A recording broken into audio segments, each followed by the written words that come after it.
మిరపకాయలు చీల్చిన మిరపకాయల్లో ఉప్పు, చింతపండు గుజ్జు, మెంతులు, ఓమా, ధనియాల పొడి నూరుకొని దాన్ని ఈ స్టఫింగ్ కింద పెట్టుకోవాలి. అది పెట్టుకోవడం వల్ల ఏంటంటే మనం మిరపకాయ బజ్జీ తింటున్నప్పుడు మనము మిరపకాయ తినే వాళ్ళకి అది అనిపించదు, కారంగా అనిపించదు.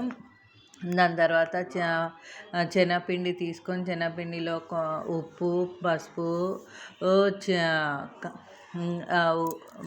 కారం వేసుకొని కొన్ని నీళ్లు పోసుకొని తడుపుకోవాలి.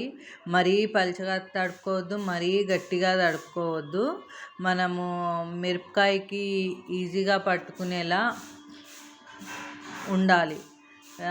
దాన్ని మిరపకాయలు అందులో ముంచి కాగుతున్న వేడిగా ఉన్న నూనెలో వేసుకోవాలి. ఈ ఫస్ట్ టైం కొద్దిగా కలర్ చేంజ్ అవగానే తీసేసి మళ్ళీ సెకండ్ టైం వేసుకుంటే లోపలున్న మిరపకాయ ప్లస్ పిండి బాగా ఉడుకుతుంది. మీరు తిన్న ఆ టేస్ట్ వేరేలా ఉంటుంది. ఇప్పుడు సెకండ్ టైం వేసుకొని కొంచెం ఉడికిన తర్వాత తీసేస్తే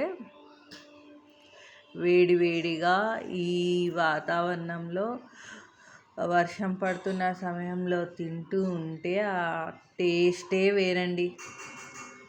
బాయ్.